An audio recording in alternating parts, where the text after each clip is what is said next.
companheiros da Sociedade Espírita Joana de Ângeles, de Laranjal, São Gonçalo.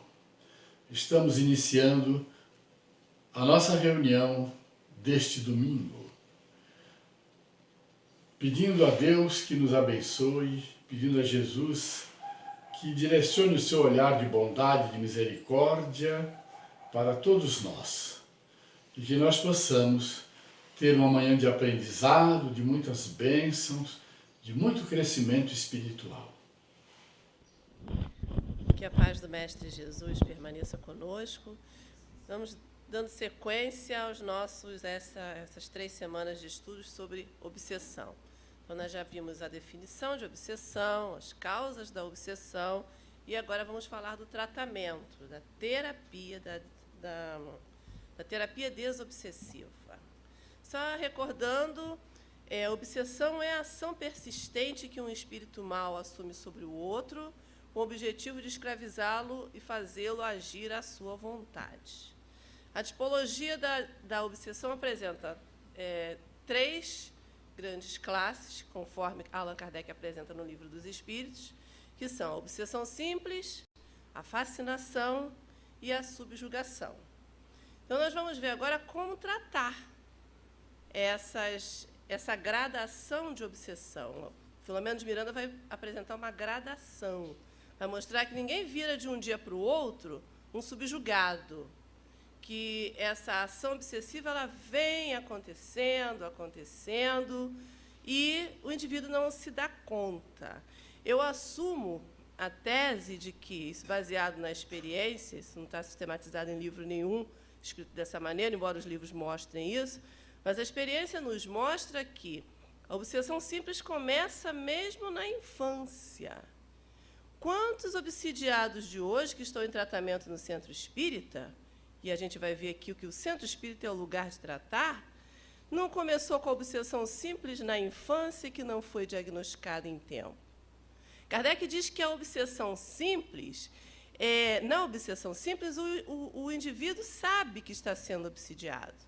A base do tratamento, a gente vai ver daqui a pouco, é isso, ele sabe que está sendo obsidiado. Agora, ele sabe se ele se conhece. Se você é um médium que está na atividade da casa espírita e se conhece, e começa a ter uma mudança de ação, uma mudança de pensamento, você vai identificar que tem uma ação estranha sobre você.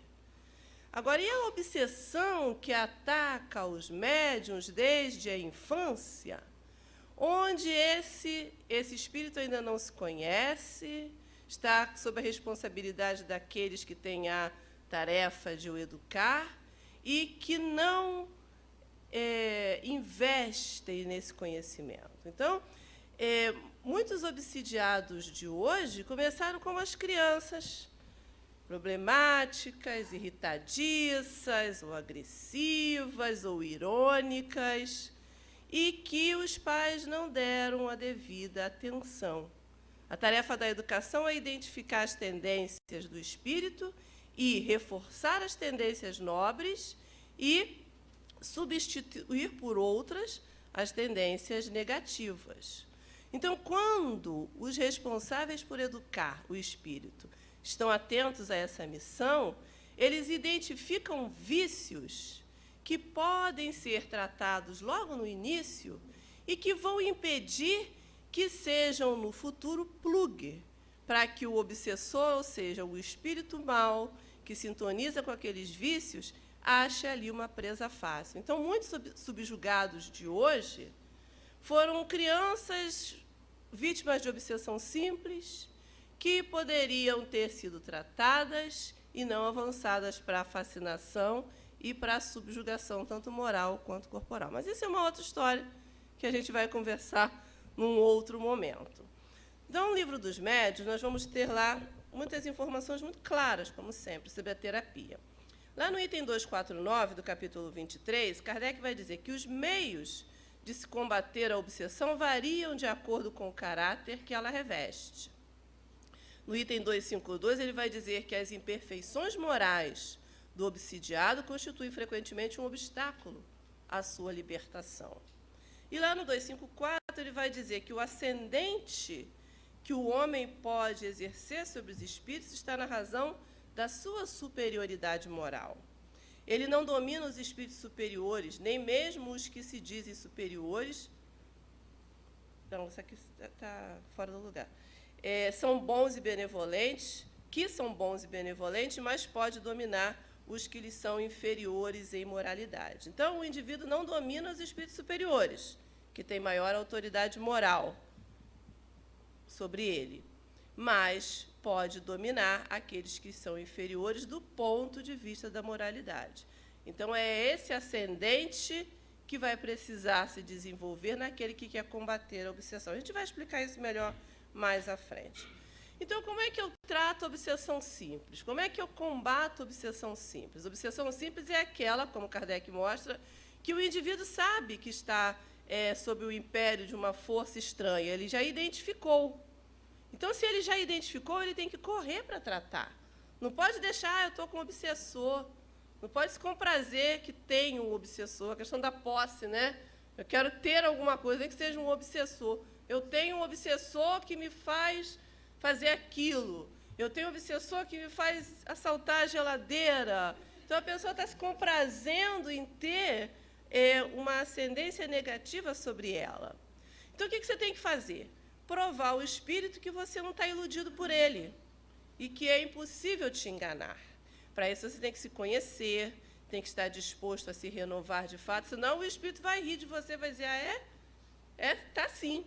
Quer ver que está? E vai medir forças com você. Cansar-lhe a paciência, mostrando-se mais paciente do que ele. O obsessor está te induzindo a um comportamento estranho. Você tem que ser mais paciente que ele e não ceder ao comportamento estranho. Embora você também esteja querendo agir daquela maneira estranha, porque o obsessor, ele não vai fazer nada se não encontrar em nós a disposição. Ele vai identificar a nossa disposição. Então, a vontade é minha, que ele vem reforçar. Se eu for mais paciente do que ele, mesmo com vontade não ceder, ele vai se afastar, vai ficar cansado, como Kardec diz. Dirigir um apelo fervoroso ao seu anjo bom, assim como aos bons espíritos que lhes são simpáticos, pedindo-lhe que os assistam, pedir assistência espiritual. Tratar o obsessor com severidade, mas com benevolência. Vencê-lo pelos bons processos, orando por ele. Tem outras pessoas contrárias àquelas que amam o obsessor, que odeiam o obsessor e que descarregam ódio no obsessor. E aí o que acontece? O obsessor fica mais renitente no mal. Então, nós devemos tratá-lo com severidade, com autoridade moral, mas usar benevolência, usar da caridade e orar pelo obsessor, a fim de que ele veja que nós já estamos renovados. Estamos buscando a renovação, pelo menos. Porque o que faz com que hajam obsessores? A gente vai ver mais à frente ali, mas a gente já estudou aqui ao longo das semanas, né? O obsessor e o obsidiado, eles têm um vínculo. Eles criaram um vínculo negativo. Alguém agiu mal e o outro não soube perdoar.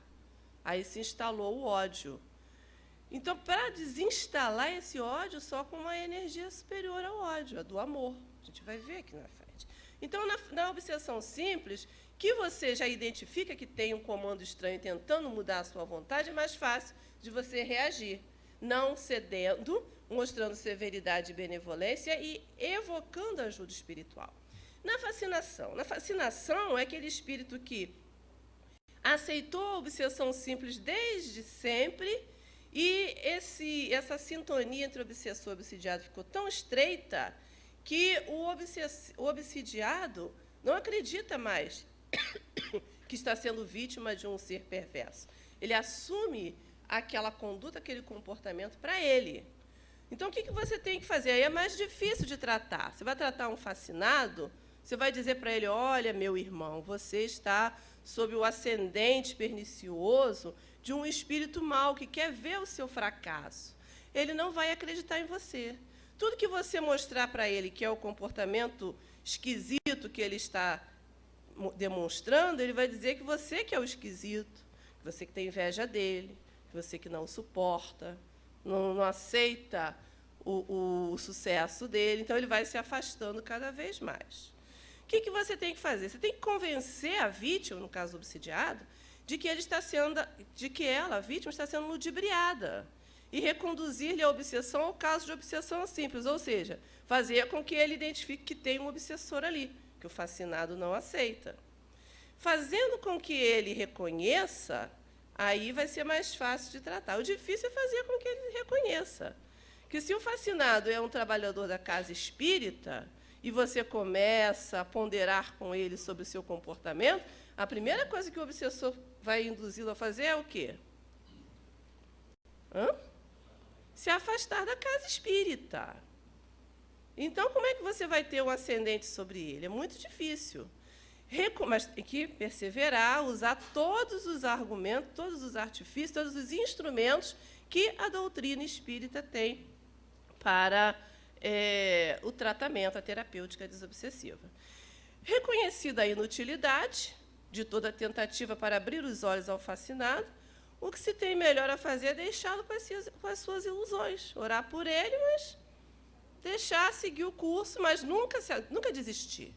A gente não desiste de ajudar o próximo, a gente muda o método. Você não vai pegar o indivíduo e sacudir pelos ombros, não vai funcionar.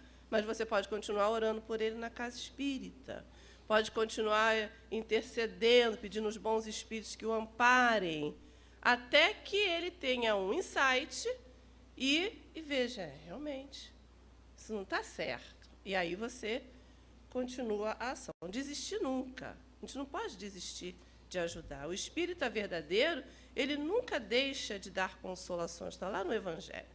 E na subjugação? A subjugação é aquela ação muito mais intensa do obsessor, vocês já viram? Que ele atua nos centros motores de sensações do espírito, fazendo com que ele haja, inclusive, fisicamente, de acordo com a vontade do espírito obsessor. Tem a subjugação moral e a subjugação corporal, onde o livre-arbítrio, embora não seja anulado, ele é abafado. E o obsidiado sozinho não consegue se libertar. O subjugado sozinho não consegue se libertar. Tem que ter, na obsessão simples, a gente ainda consegue identificar, e se tiver perseverança, com a ajuda dos espíritos, tratar. Na subjugação, quando a gente deixa chegar a subjugação, tem que ter um terceiro, e a gente vai ver as características desse terceiro para nos ajudar. Necessária a intervenção de um terceiro, que atue ou pelo magnetismo ou pelo império da sua vontade. Em falta do concurso do obsidiado, porque muitas das vezes o obsidiado já não está em condições de agir, não tem mais a vontade livre, ele está tão à mercê do obsessor que ele já está apático, sem ações, hebetado, essa terceira pessoa deve tomar ascendente sobre o espírito. O seu poder será tanto maior quanto maior for a sua superioridade moral, porque então se impõe àqueles que se vê forçado a inclinar-se diante dele. Lembra lá anteriormente que Kardec fala o ascendente tem que ser moral. Não existem aquelas formas sacramentais do afaste-se em nome de Deus.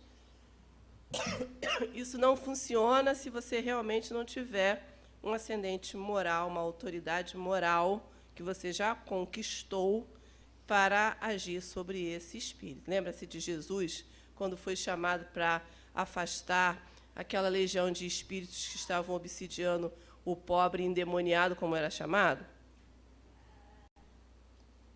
Joana diz que os discípulos estavam o dia inteiro lá tentando afastar a legião de obsidiados daquele indivíduo que estava lá no cemitério e que eles estavam tentando doutrinar. Tinha ficado o dia inteiro. Jesus tinha ido para outras paragens de manhã.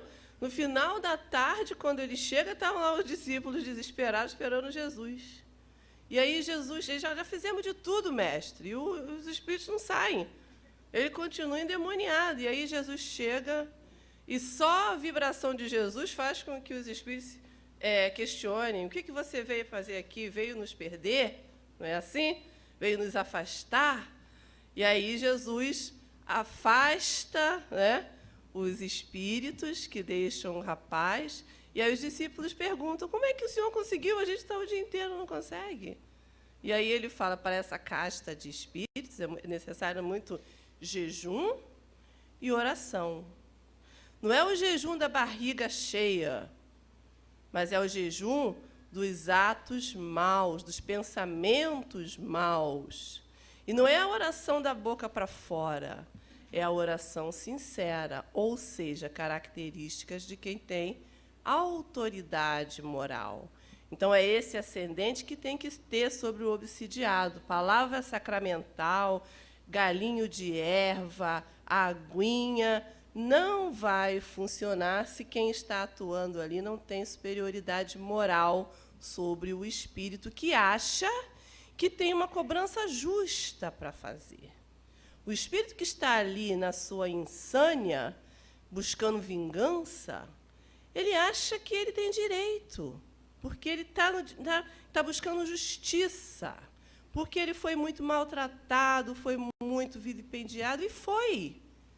Quando você ouve as histórias dos chamados obsidiados, é impossível não se compadecer deles.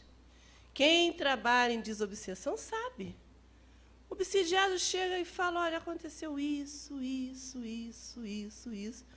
Você se compadece dele. Não tem como você não se sensibilizar com a dor daquele espírito que está, muitas das vezes, há mais de um século, sem conseguir avançar, com a monoideia, repetindo o pensamento, aquele momento do sofrimento. Mas se compadecer do espírito não significa aceitar a ação dele. Então, nós devemos nos compadecer daquele irmão que está ali, mas mostrar para ele que não concordamos com a sua ação, que aquilo é inadequado e que vai fazer com que ele sofra mais, enquanto faz com que a sua vítima sofra. Mas a gente vai tentar apresentar essa questão aqui também, mas vamos dar as orientações para que vocês encontrem a literatura certa, a maneira certa de entender com exatidão esse processo. Então, na subjugação, voltando, por isso que Jesus tinha tão grande poder para expulsar os espíritos, né? Naquela época se chamava demônio, ou seja, os maus espíritos obsessores. Então, a gente vai pegar, essa base aqui foi o Livro dos Médiuns, que é a base doutrinária para toda a conversa sobre obsessão e tratamento da obsessão. Aí a gente vai procurar os autores que se especializaram nisso. Um dos autores que se especializou em apresentar terapêutica para desobsessão é o Manuel Filomeno de Miranda, da equipe de Joana de Ângeles, de Bezerra de Menezes, e que vem há muito tempo, desde que estava encarnado, se dedicando à terapia da desobsessão. Então, todos os livros de Manuel Filomeno de Miranda vão ter uma base teórica, que geralmente quem faz a explanação é o Dr. Bezerra de Menezes, que vai explicar sobre obsessão, sobre os pontos de contato entre o tratamento psiquiátrico material, da ciência material, e o tratamento espiritual, que vai dar uma luz muito intensa sobre essas questões que só a doutrina espírita consegue explicar e tratar, porque sabe onde estão as causas. Então, para essa fala de hoje, eu trouxe só alguns. Nas Fronteiras da Loucura, que já foi falado aqui ao longo dos outros 2 domingos, Tramas do Destino, Loucura e Obsessão. Tem muitos, todos os outros os livros do Manuel Filomeno de Miranda vão falar de obsessão e desobsessão. E vale a pena avaliar, porque a metodologia dele são estudos de caso. Ele vai, junto com a equipe, geralmente está o Dr. Bezerra de Menezes e outros espíritos da equipe de tratamento, Juliano Moreira, Eurípedes Barçanufo, outros que nós não conhecemos o nome quando encarnados na Terra, mas que são espíritos de alta envergadura moral que atuam lá. Então, eles estão sempre fazendo esse tipo de tratamento. Então, tem sempre uma base teórica, onde o Dr. Bezerra de Menezes fala, apresenta, que é o material que a gente utiliza, e tem sempre os casos que elucidam como esse tratamento deve ser. Geralmente, para esses casos, eles vêm aos centros espíritas sérios, participam das reuniões mediúnicas, e os médiuns, na maioria das vezes, não têm ciência disso, são os benfeitores da equipe, e eles vão narrando histórias de tratamento com êxito, tratamentos que se iniciaram há alguns tempos antes e que vão culminar com a reunião mediúnica. Então, vale a pena ler esses livros para ter essa ideia mais ampla de como se trata a obsessão, porque não é fácil. Algumas pessoas chegam ao centro espírita por problemas obsessivos, encaminhadas ou mesmo trazidas, conduzidas sem condição de se conduzir a si próprias. E acham, muitas das vezes equivocadamente, que se entrar para a sala de reunião, tomar 3 passes, ou 5 passes, ou 7, se for uma obsessão grande, vai sair daqui curado. E, quando a gente impede, veda essa ação, a pessoa se aborrece. Estão me negando o tratamento. O tratamento não é fácil, não. É mais fácil tratar câncer do que tratar obsessão. E obsessão é moléstia grave. Todos os espíritos vão dizer isso. Obsessão é epidemia. O nosso planeta está com uma epidemia de obsessão, muito maior do que a de tuberculose, de hanseníase, que é velada, escondida. A epidemia de obsessão é grave. E só o centro espírita sério é que trata com propriedade. Mas não trata de qualquer modo. Não promete, entra ali na salinha, toma 3 passes que você vai sair curado. Às vezes até sai, mas abaixo daquela falsa ideia de milagre, tem toda uma série de causas que já estão sendo tratadas pelos benfeitores e que você não sabe. Ali foi a ponta do iceberg, só faltava isso para os benfeitores finalizarem o tratamento do indivíduo. Mas o fulaninho chegou aqui carregado, se incorporando, o espírito fazia ele se arrastar como cobra pelo corredor. Já vimos casos assim. Entrou lá, tomou um passe, saiu bem, hoje em dia nem vem mais no centro espírita, porque está curado. Não é assim, não é milagre. Então, a gente vai ver como se trata da maneira adequada para que o indivíduo não tenha recidiva, ou seja, não volte com a doença mais grave ainda.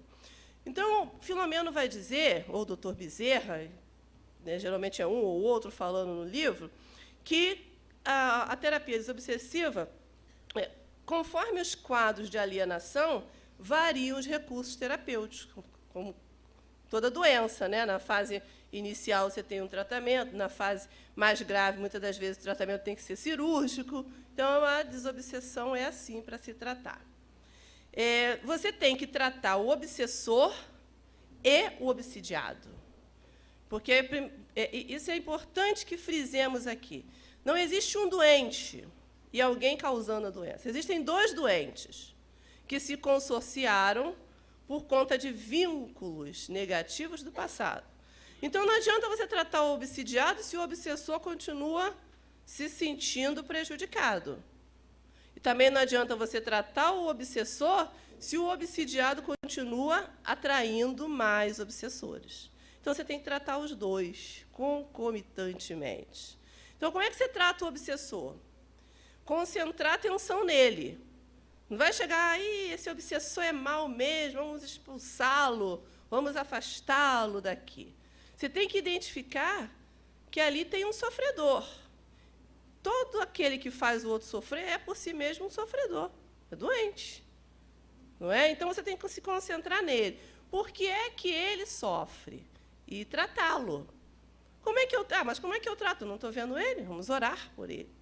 Orar por ele, evocá-lo nas reuniões e por aí vai, a gente vai ver mais à frente. Conquistar para a íntima renovação o agente infeliz.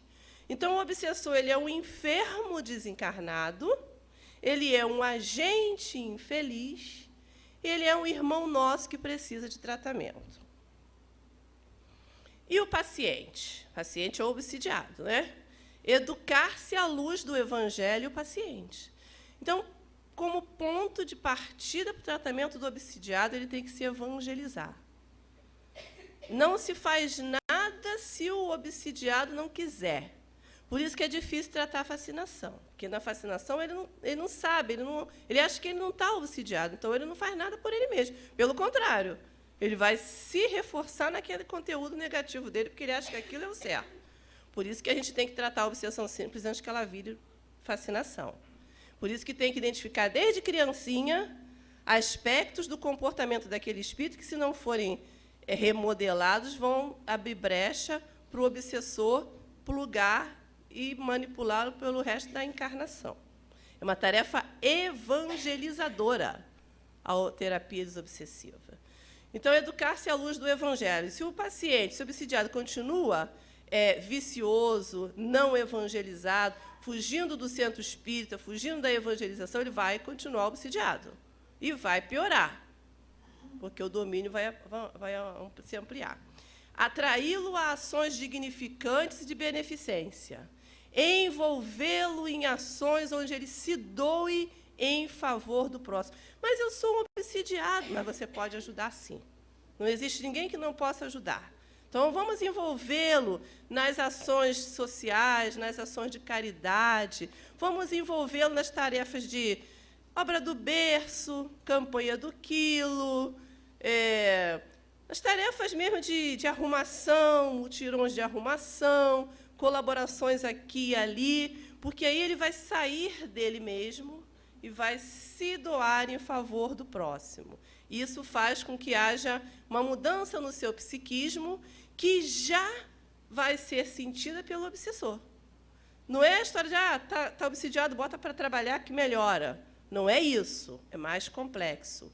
É ocupar a mente que está ociosa, que está teleguiada, telementalizada pelo obsessor, justamente porque não tinha valores morais para fazer frente a isso, e fazer com que ela comece a se envolver em alguma atividade digna e nobre. Estimular-lhe o hábito da oração e da leitura edificante.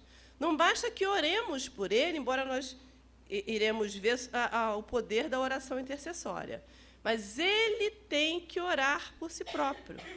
Mas ele não sabe, eu não sei orar. Vamos sentar com ele, vamos repetir. Vamos falar e o obsidiado vai repetir, orar com o obsidiado, para que ele ore e leia. Mas eu não consigo ler porque meus olhos ficam embaçados. Faz um óculos direito. Eu não consigo ler porque eu durmo. Lê de pé. E são casos, não estou inventando, são casos que já chegaram ao nosso contato, que o obsessor usa 1001 técnicas para você não ler. Então, você não está lendo por quê? Se os seus olhos estão embaçados, você tem um problema de vista. Então, vai ao oftalmologista, faz uns óculos direito para você poder ler. Eu leio e durmo, leio de pé. Porque aí, se você dormir, você vai cair, você vai ter que despertar. Então, não tem que arranjar desculpa. O que acontece é que, muitas das vezes, o obsidiado já acostumou a arrumar desculpa. O próprio obsessor vai enfraquecendo a vontade dele, vai colocando obstáculos. Mas a gente tem que fazer com que ele haja e não reaja, com que ele tenha uma atitude. Então, a leitura... Por que serve a leitura edificante? Isso tudo não é mágica, não é fórmula mágica. Tem uma fundamentação científica. A leitura edificante vai criar no cérebro do leitor, do obsidiado, clichês positivos. Ora, qual é o mecanismo que o obsessor utiliza para te comandar? As suas culpas, os seus remorsos, os seus erros no passado, que pode ninguém saber, mas você sabe, estão na sua consciência. Esses são os plugs. Os seus pontos fracos, suas tendências negativas. É isso que o obsessor vai identificar lá na sua tela mental. Ninguém sabe, mas você está projetando aquilo na sua tela mental. O obsessor vê. Ele está na mesma faixa que você, ele vê. Então, é nisso que ele vai plugar. Se você lê, você começa a acumular clichês positivos, e aí você não vai ter só no seu cérebro, na sua memória, lembranças drásticas dos erros que você cometeu, dos crimes que você presenciou ou mesmo cometeu. Você vai começar a criar ideias edificantes, panoramas positivos na sua consciência. E isso são clichês que vão fazer com que os benfeitores consigam achar pontos para te despertar. Porque é aquilo que o João citou do Chico, que, olha, Chico altamente moralizado, mas ele, por uma circunstância, ele bloqueou seus clichês positivos e só via clichês de medo, de vergonha, de mágoa, né, de insatisfação, seja lá o quê. Então, ele bloqueou os positivos. Então, Emmanuel não conseguia chegar perto dele. Então, quando você lê, você começa a criar na sua mente essas figuras, essas imagens do que você leu. Isso se chamam clichês positivos. Existem os negativos, que a gente quer anular. Então, os espíritos superiores vão pegar essas imagens e vão te sintonizar com você a partir delas. Olha, está vendo? Está vendo como é importante a oração? Está vendo como é importante o perdão? Reconhecer que você errou e se predispor a melhorar. Então, aí eles vão se aproximando. Então, a leitura edificante é muito importante. E o obsidiado, muitas das vezes, não dá atenção. E quem está trazendo o obsidiado também, não, eu quero tomar passe. Eu quero passe especial. Eu quero entrar na sala da desobsessão para ouvir o que o obsessor quer dizer, e, se possível, discutir com ele, né? Se fosse possível, né? Se fosse franqueado isso, ia ter meia dúzia de gente querendo bater boca, como se diz, com o obsessor, quando não é esse o tratamento. Trabalhar-lhe o caráter, tornando-o maleável ao bem e refratário ao vício. Porque, até agora, por que ele virou um obsidiado? Porque ele é maleável ao mal e refratário ao bem. Tem que inverter a polarização. Ao lado dessa psicoterapia, é necessária a aplicação dos recursos fluídicos. Passe água fluidificada. Veja que, na hierarquia do tratamento, passe água fluidificada ela não vem em primeiro lugar. Em primeiro lugar, é evangelização. Porque, se o obsidiado não se evangeliza, você pode mergulhar na caixa d'água de água fluidificada. E ele não vai melhorar, porque não é isso, não é milagre. Você pode botar 300 passistas em torno dele 24 horas por dia. Não vai resolver se ele não se evangeliza. Mas o passe e a água fluidificada são importantes. Por quê? Porque o fluido que vem do passe é superior ao fluido que o obsessor está acumulando em volta do obsidiado. Então, ele vai expulsar, aí sim, expulsar o fluido. Expulsar o espírito, não. Expulsar o fluido que estava ali, que é ruim, é igual você... a casa está fechada, com aquele cheiro de mofo, você abre, o ar entra e você tira aquele ar ruim, né? E assim é fluidicamente. Você tira o fluido ruim que o obsessor está colocando sobre o obsidiado. E a água fluidificada faz o mesmo efeito. Um é tópico, né? É sobre o espírito, o obsidiado, e o outro é interno. Mas não são milagreiros. Ao lado dessa psicoterapia, é necessária a aplicação dos recursos fluídicos, já falei. E a oração intercessória. Não dá para esperar o obsidiado fazer tudo sozinho por ele. Nós temos que interceder por ele, orar pelo obsidiado, para que ele desperte, para que ele tenha lucidez, para que ele se encontre no caminho do Evangelho.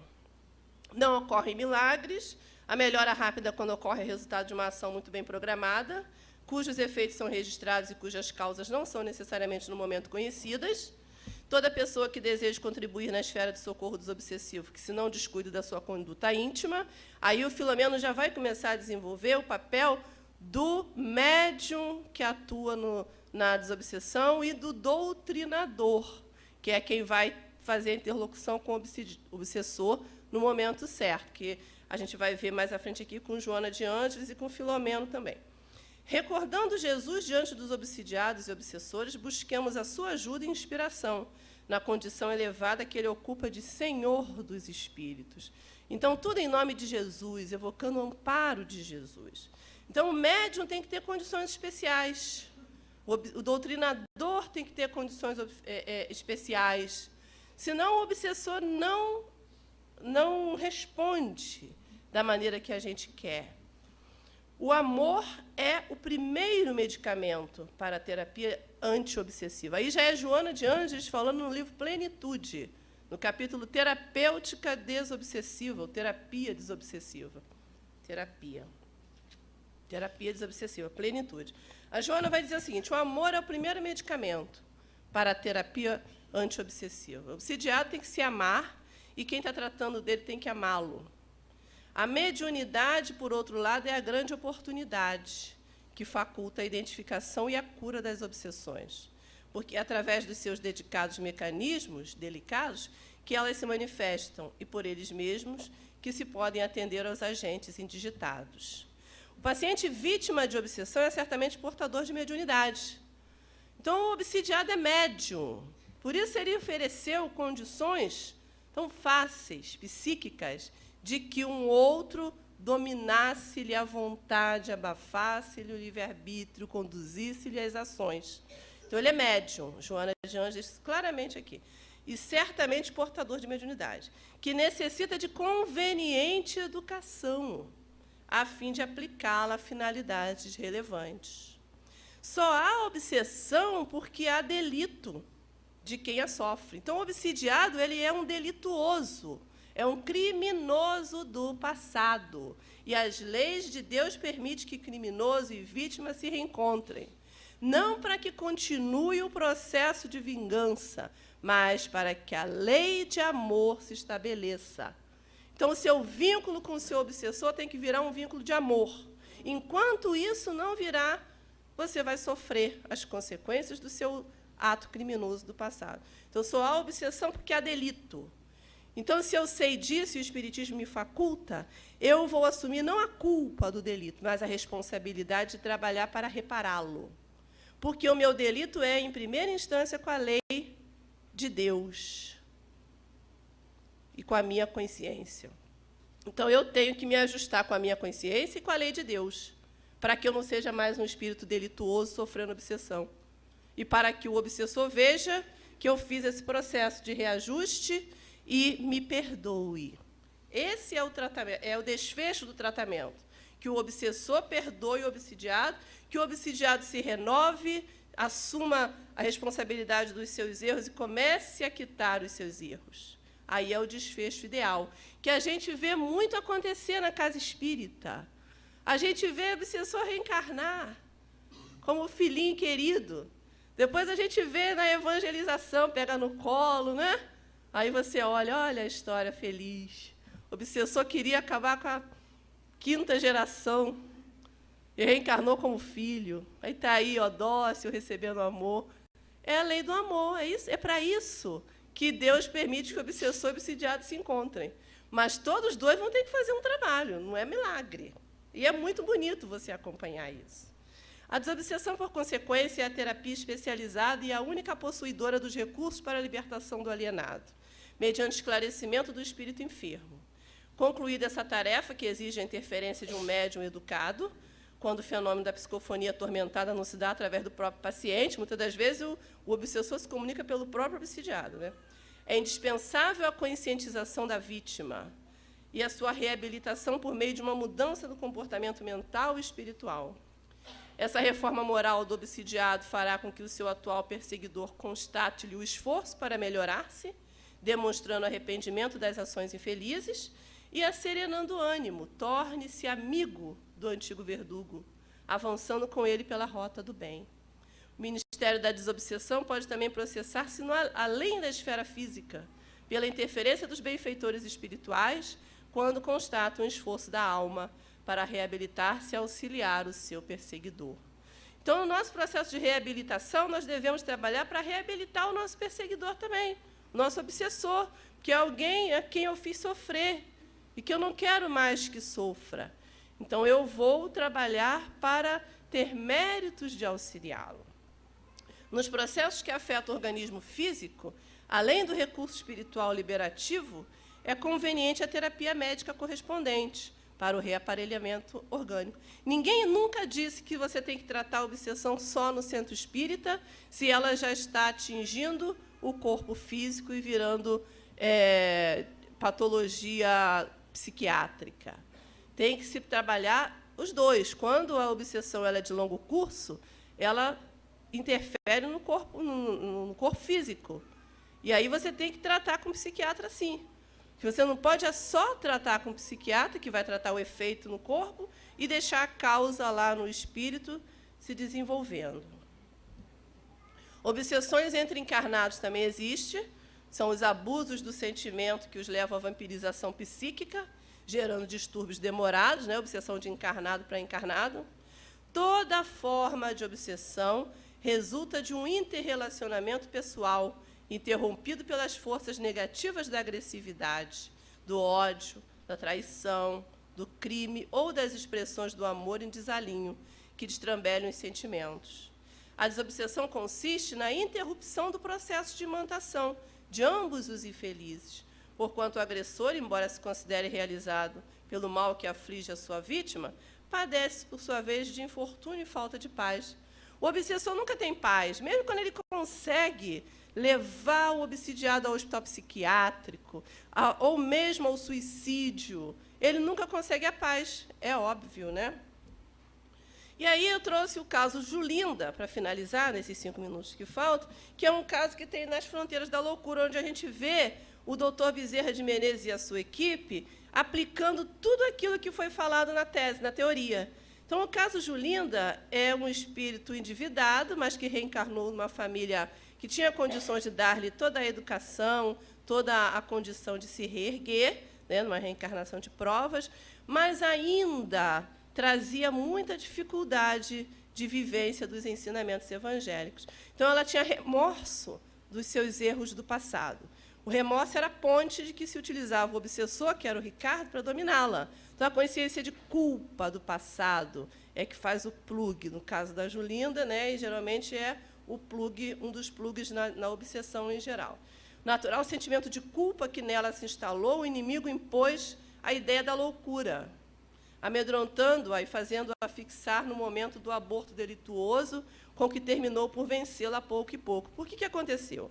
Ela tinha uma dívida com Ricardo, obsessor, e ela reencarnou para quitar essa dívida. Como foi esse preparo? O plano espiritual reuniu os dois e falou para ela: você tem dívida com ele.